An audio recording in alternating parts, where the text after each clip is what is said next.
I do, because look, what matters is not just simply the debate, but the aftermath of the debate. And he guaranteed that all that good work that he did in prosecuting the case, that he was the agent of change and she was the status quo, was wiped out in the controversy that came as a result of his answer to that question. And it continued for several days more. I mean, the next day he compounds it by saying at a rally, I believe in North Carolina, I'll accept the outcome if I win, guaranteeing that the story would go on for yet another day. And why is that such a big deal? Because people are saying, well, look at 2000, and which you were familiar with, and allegations of fraud. Why is it such a big deal way in advance, a president or a presidential candidate saying, no, I don't commit to respecting the results? Because as long as we've had our republic, we have had a peaceful transition of power.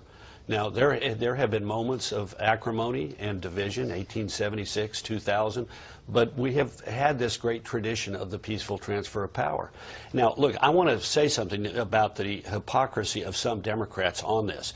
The night of the debate, one of the most ardent voices on this was the Reverend Jesse Jackson, the ever voluble, ever heard from Jesse Jackson, who said, how dare he do this? Well, he was the guy who, even after the Supreme Court acted in 2000 and ended the election controversy, said Bush is not the legitimately elected president of the United States. I would remind people it was the Democratic House leader, Dick Gephardt, who refused to say Bush was the legitimately elected president of the United States, even in December of 2000. And we have dead-enders like Paul and others who still go around and say Bush was not the legitimately elected president. So Democrats ought to be a little careful before they sort of envelop themselves in the image of Paul Begala coming out of a cave in the Philippines somewhere. Exactly. All right, we ask you for questions for the panel, and we got a bunch on this topic, and especially the coverage of Trump's answer. Philip tweeted this: considering the DNC history of voter fraud schemes, isn't it wise for Trump to wait for the election results to be verified? Kim, how do you answer Philip?